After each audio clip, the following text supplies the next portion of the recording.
నెమ్మది లేదు. ఎక్కడా కూడా ఏ గృహంలో కూడా ఏ ప్రదేశంలో కూడా డబ్బు ఇవ్వనటువంటి శాంతిని, డబ్బు ఇవ్వనటువంటి ఆశీర్వాదాన్ని, కొనుక్కోలేనటువంటి దీవెనల్ని నా యేసు ప్రభు వారు ఈ భూమి మీదకి 2014 సంవత్సరాల క్రితం రావటం ద్వారా మనందరికీ దయచేశాడు. దేవుడికి స్తోత్రం కలుగును గాక. మరణ భయాన్ని తొలగించినటువంటి యేసయ్య. రెండవ భయము ఎటువంటి భయము అంటే, మనం ముందు కొనసాగినట్లయితే రాత్రి వేళ కలుగు భయము. కీర్తనల గ్రంథము 91వ కీర్తన 5వ వచనం. కీర్తనల గ్రంథము 91వ కీర్తన 5వ వచనం. పగటి వేళ ఎగురు బాణముకైనను, చీకటిలో సంచరించు తెగులునకైనను, మధ్యాహ్నమందు పాడు చేయు రోగమునకైనను నీవు భయపడకుందు. రెండవ అద్భుతమైనటువంటి వాగ్దానము మన మధ్యలోకి వస్తుంది.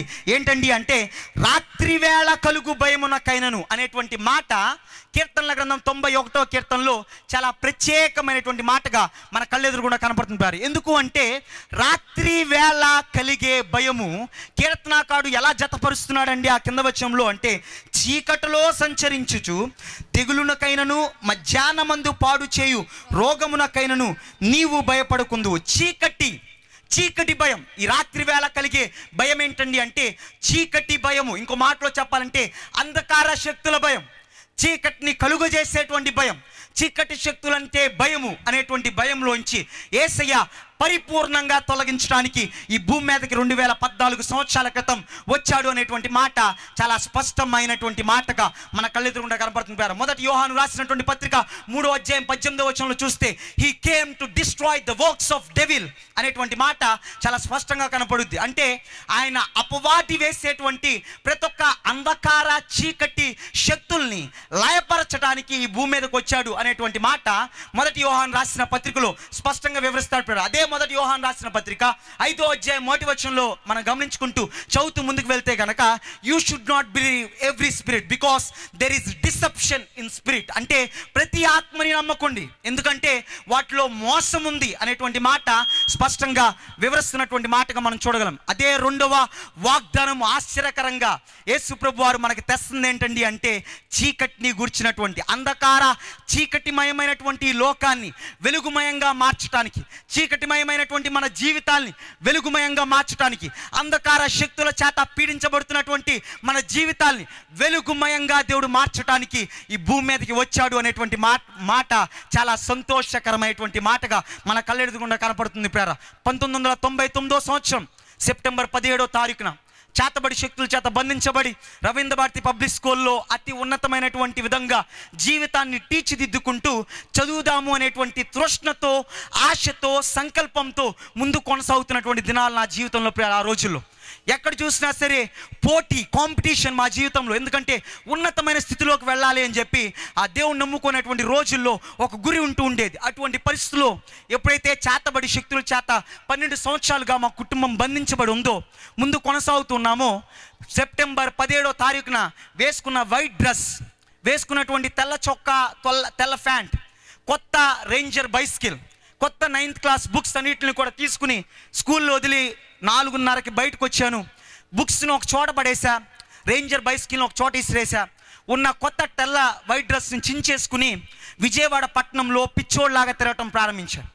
చేతబడి శక్తుల చేత బంధించబడి ఎక్కడికి వెళ్తున్నానో తెలియట్లా. ఎక్కడ చూసినా చీకటి శక్తుల ప్రభావం నన్ను అధిగమించి తల్లిని మర్చిపోయా, మా తండ్రి గారిని మర్చిపోయాను, అక్కని మర్చిపోయాను, బంధువులు మర్చిపోయాను, ఎవరు మైండ్లోకి రావట్లేదు, ఎక్కడికి వెళ్తున్నానో తెలియనటువంటి పరిస్థితి. అంధకార శక్తులు భయంకరంగా చంపేద్దాం అనేటువంటి స్థితిలోకి తీసుకువెళ్తున్నటువంటి స్థితి. రోడ్డు మీద విజయవాడ పట్టణంలో పిచ్చోడ్లాగా తిరగటం ప్రారంభించాను. అనేక ప్రాంతాల్లో చెత్త కుండీల్లోంచి, ఆ రోజుల్లో ఏలూరు లాకుల పక్కన 3 చెత్త కుండీలు పెద్ద పెద్దవి ఉండే. కరుణ హోటల్ వాళ్ళు, ఆర్యభవన్ హోటల్ వాళ్ళు, స్టేషన్ దగ్గర ఒక క్యాంటీన్ ఉండేది. ఈ ముగ్గురు కూడా రాత్రిపూట మిగిలిపోయినటువంటి ఆహారాన్ని తీసుకొచ్చి ఆ చెత్త కుండీలో వేసి వెళ్ళిపోతుండేవాళ్ళు. నా పరిస్థితి ఏంటంటే, చేతబడి శక్తుల చేత బంధించబడి బట్టలు చించేసుకుని పిచ్చోడ్లాగా ఆ చెత్త కుండీల పక్కన పడుకోవటం, రాత్రిపూట వేసిన ఆహారాన్ని తిని అక్కడే పడుకుని మళ్ళీ లేచి మళ్ళీ జీవితాన్ని విజయవాడ అంతా తిరిగి ఆ కాలలో నీళ్లు తాగి మళ్ళీ రావటం, అక్కడే పడుకోవటం, మళ్ళీ లేగటం. ఇది ప్రతిరోజు నా పరిస్థితి. ఎక్కడికి వెళ్తున్నాను, ఏమి చేస్తున్నాను అనేటువంటి తెలియనటువంటి అంధకారమయం నా జీవితం అయిపోయింది. చేతబడి శక్తులు ప్రతిరోజు బీభత్సంగా నా జీవితాన్ని పాడు చేయడం ప్రారంభించాయి. ఎప్పుడు చూసినా చచ్చిపో అనేటువంటి మాట పదే పదే నా హృదయంలో వినపడుతుండేది. నా మైండ్లో వచ్చే ప్రతి స్వరము ఏంటంటే చచ్చిపో ఎందుకు వచ్చిన జీవితం అని చెప్పి ఏలూరు లోకల్ దగ్గర ఫోర్స్గా వస్తున్న వాటర్లో దూకేయాలనిపించేది. అడ్వర్టైజ్మెంట్ బోర్డులెక్కి దూకేద్దామని చెప్పి అనిపించేది. అనేక సార్లు ఆత్మహత్య చేసుకుందాం అనిపించేది. తాళ్ళు పట్టుకుని మెడకాయ పిసికేసుకోవాలనిపించేది. కత్తులు తీసుకుని పొడుచుకోవాలనిపించేది. నూనె తీసుకుని ఏళ్ళ మీద వేసేసుకోవాలనిపించేది. ఏళ్ళని కాల్ చేసుకుంటూ పాడు చేసుకోవాలనిపించేది. ప్రతిసారి కూడా ఏడుస్తూ నీకెవరు లేరు అనేటువంటి స్వరము చీకటి శక్తులు చెప్తూ బాధపడుతూ కుమిలిపోతూ ఉన్నటువంటి పరిస్థితిలో ఉన్నాను. విశాఖపట్నం వెళ్ళి అనేక దినాలు ఆహారం లేకుండా అటు తిరుగుతూ నా జీవితాన్ని ముందు కొనసాగిస్తున్నాను. ఏ మాత్రం ప్రయోజనం లేదు. ఎక్కడ పడుకున్నా చేయెత్తి అడుక్కునేటువంటి పరిస్థితిలో అడుగుతున్న ప్రతి ఒక్క వ్యక్తి కూడా ఈడెవడో పిచ్చోళ్ళలాగా ఉన్నాడని చెప్పి కర్రలు పెట్టుకుని కొట్టడం ప్రారంభించారు. మొహం మీద ఉమ్మేయటం ప్రారంభించారు. 1.5 సంవత్సరాలు వంశీకృష్ణ అనేటువంటి నూడిల్ షాప్లో విశాఖపట్నం ఆసిల్మెట్ట జంక్షన్ దగ్గర స్టేషన్ దగ్గర నుంచి అడుక్కుంటూ బయలుదేరిపారా. కళ్ళు తిరిగి ఎదురుగుండా పడిపోయినప్పుడు ఆ వ్యక్తి ఒక నిక్కరిచ్చి నూడిల్ షాప్లో సాయంకాలం 6 గంటల నుంచి రాత్రి 10:30 గంటల దాకా పని చేయించుకోవడం ప్రారంభించాడు. తర్వాత రోజు లేపి అరే మా దగ్గర పని చేస్తే ఒక ముద్ద అన్నం పెడతానని చెప్పి ఒక మూల పడుకోబెట్టేవాడు. ఉదయాన్నే 5 గంటలు లేపి ఇంట్లో అంట్లు దోమించుకునేవాడు. 7 గంటలు లేపి ఫోటో స్టూడియోలో ఫ్యూజీ ఫిలిం అనేటువంటి ఫోటో స్టూడియోలో విశాఖపట్నంలో 28 స్టూడియోలు ఉన్నాయి. స్టూడియోలో తడుగుట పెట్టించేవాడు. మధ్యాహ్న కాల సమయం 12 నుంచి 2 గంటల దాకా పైన ఉన్నటువంటి మెస్లో భోజన హోటల్లో ప్లేట్లు తోమిచ్చేవాడు. 6 గంటల నుంచి సాయంకాలం 10:30 దాకా నూడిల్స్ ప్లేట్లు కడిగిచ్చేవాడు. ఒక ముద్ద అన్నం పెడతాను అని చెప్పి వాగ్దానం చేసినవాడు ఒక ముద్ద అన్నం కూడా పెట్టేవాడు కాదు. మిగిలినటువంటి నూడిల్స్ అన్నింటిని మిగిలిపోయి ఒక ప్లేట్లో వేసుకుని రాత్రిపూట ఆ నూడిల్స్ తిని అక్కడే పడుకుంటూ ఉండేవాడిని. నీకెవరు లేరు, నువ్వు చచ్చిపో, ఎందుకు వచ్చిన జీవితం అని చెప్పి ప్రతిసారి చేతబడి శక్తులు, అంధకార చీకటి శక్తుల నా జీవితాన్ని సమూలంగా నాశనం చేయాలని చెప్పి ఎదురు చూస్తున్నటువంటి దినాలు. 1.5 సంవత్సరం అయింది.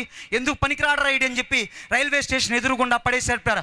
ఎదురుగుండా ఆ సమయం నుంచి నడుచుకుంటూ వచ్చి రాజమండ్రి వచ్చాను. రైల్వే స్టేషన్లో ప్లేట్లు ఎత్తుకుని తింటూ రైల్వే స్టేషన్ రాజమండ్రి మొదటి ప్లాట్ఫామ్లో చివరి ఉన్నటువంటి మరుగుదొడ్ల పక్కన పడుకోవటం ప్రారంభించాను. ఒక సంచి తగిలించుకున్నా. మిగతా వాళ్ళు అన్నారు రే మాతో పాటు స్టేషన్లో ప్లేట్లు ఏరితే ఒక ముద్ద అన్నం పెడతామని చెప్పంటే ఒక సంచి తగిలించుకుని వాళ్ళతో పాటు తినేసి పడేసినటువంటి టిఫిన్ ప్లేట్లు ఆడటం ప్రారంభించాను. అనేక దినాలు అక్కడ గడిచాయి. అనేక ప్రాంతాలకి ఇలా చేతబడి శక్తుల ద్వారా ఎన్నో చోట్లకు వెళ్ళి మరణ అవస్థలో భయపడుతూ చీకటి పరిస్థితిలోకి అడుగుపెట్టినటువంటి స్థితి. చీకటిని నా వల్ల అవ్వదు అనుకుంటున్నటువంటి స్థితిలో ఆశ్చర్యకరమైనటువంటి విషయం ఏంటంటే 6 సంవత్సరాలు అదే రోడ్డు పక్కన పడుకోవటం, చెత్తకుండీలోంచి తింటాం. రోడ్డు పక్కన పడుకోవటం, చెత్తకుండీలోంచి తింటాం. నా జీవితం అదే విధంగా ముందు కొనసాగుతూ చచ్చిపోయాడు. ఇంకా ఎక్కడ లేదు మీ పిల్లోడు, ఎవరి వల్ల కాదు అనుకుంటున్నటువంటి దినాల్లో 2003వ సంవత్సరంలో చేతులంతా కూడా స్కాబీస్ అనేటువంటి రోగం వచ్చి శుభ్రంగా తినేసి ఎందుకు పనికి రాకుండా ఒక మూల పడేస్తున్న పరిస్థితిలో మున్సిపాలిటీ వాళ్ళు తీసుకొచ్చి విజయవాడ రైల్వే స్టేషన్ పక్కన నవజీవన్ బాల్ భవన్ అనేటువంటి అనాథాశ్రమంలో దిగబెట్టేశారు. నవజీవన్ బాల్ భవన్ అనేటువంటి అనాథాశ్రమం వాళ్ళు తీసుకుని ఎవరి అబ్బాయి ఏం జరిగిందని చెప్పి చెప్పగానే ఏంటో వాసన కొడుతుంది అబ్బాయి శరీరం అంతా కూడా, చేతులన్నీ తినేసిన పురుగులు పట్టాయని చెప్పి మీరు ఏదైనా చేయగలరా అంటే సిక్ రూమ్లో ఒక మూల పెట్టారు. ఆశ్చర్యం ఏంటంటే ఆ సిక్ రూమ్లో కేవలం వదిలిపెట్టడం కాదు, ఉదయము మధ్యాహ్నము సాయంత్రము ఒక వ్యక్తి వచ్చి నా పక్కనే మోకరించి నా నిమిత్తమై ప్రార్థన చేస్తూ ఉండేవాడు. దేవుడికి స్తోత్రం కలుగును గాక. మోకరించి ప్రార్థన చేస్తుండేవాడు. ఒకటి తర్వాత ఒకటి 2004వ సంవత్సరం డిసెంబర్ నెల సునామీ వచ్చినటువంటి దినాల్లో ఆశ్చర్యకరమైనటువంటి సంఘటన ఏంటంటే నాకున్న చేతబడి చీకటి శక్తులన్నీ కూడా ఒకటి తర్వాత ఒకటి దేవుడు కాల్చేస్తున్నటువంటి పరిస్థితుల్లో నా తల్లిని నా తండ్రిని అదే విజయవాడ హనుమంతరాయ గ్రంథాలయం ఎదురుగుండా చేతబడి శక్తుల చేత బంధించబడి ఉన్నటువంటి నేను కనుగోవటం లేకపోతే చూడటము, వాళ్ళు నన్ను గుర్తుపట్టడం జరిగింది. 2005వ సంవత్సరంలో ఇంటికి వెళ్ళినప్పుడు ఆశ్చర్యకరమైనటువంటి విధంగా అమ్మో యేసు ప్రభువు వారిని నమ్ముకున్న తర్వాత చీకటి శక్తులు ఈ అబ్బాయికి విడుదల పొందాడంట. 12 సంవత్సరాల చేతబడి శక్తుల్లోంచి ఈ కుటుంబానికి విడుదల వచ్చిందంట. బొప్పన నాగమల్లేశ్వరరావుగా పిలువబడుతున్నటువంటి ఈ వ్యక్తి యొక్క పేరు మార్చేసి కిరణ్ కుమార్గా అనాథాశ్రమంలో ఆ ఫాదర్ గారు పెట్టారంట. బతికే ఉన్నాడంట ఈ వ్యక్తి అని చెప్పి ఆశ్చర్యకరంగా దేవుడి నామాన్ని మహింపరచడం ప్రారంభించాం. దేవుడికి స్తోత్రం కనుగాక. ఎందుకు ఈ మాట పంచుకుంటున్నానంటే, మన దేవుడు ఎంత శక్తిమంతుడు అంటే, నీ కోసం నా కోసం భూమి మీదకి ఎందుకు వచ్చాడు అంటే చీకటి శక్తుల్ని జయించడానికి, చీకటి శక్తుల్ని అనగదొక్కటానికి, చీకటి శక్తుల్లో మగ్గిపోతున్న ప్రతి ఒక్క కుటుంబాన్ని కూడా లేవనెత్తటానికి, నూతన జీవితాన్ని ఇవ్వటానికి, ముందు కొనసాగించడానికి దేవాతి దేవుడు 2014 సంవత్సరాల క్రితం నీ కోసం ఈ భూమి మీదకి వచ్చాడు అన్న సంగతి ఏమాత్రం మర్చిపోమాకు. నువ్వు ఎంత దూరంలో ఉన్నప్పటికీ కూడా నీ కోసం యేసు ప్రభువారు అంత దూరం నుండి ఈ భూమి మీదకి ఎందుకు వచ్చాడయ్యా అంటే, అంత దూరం నుండి ఈ భూమి మీదకి శరీరధారిగా ఎందుకు అడుగు పెట్టాడయ్యా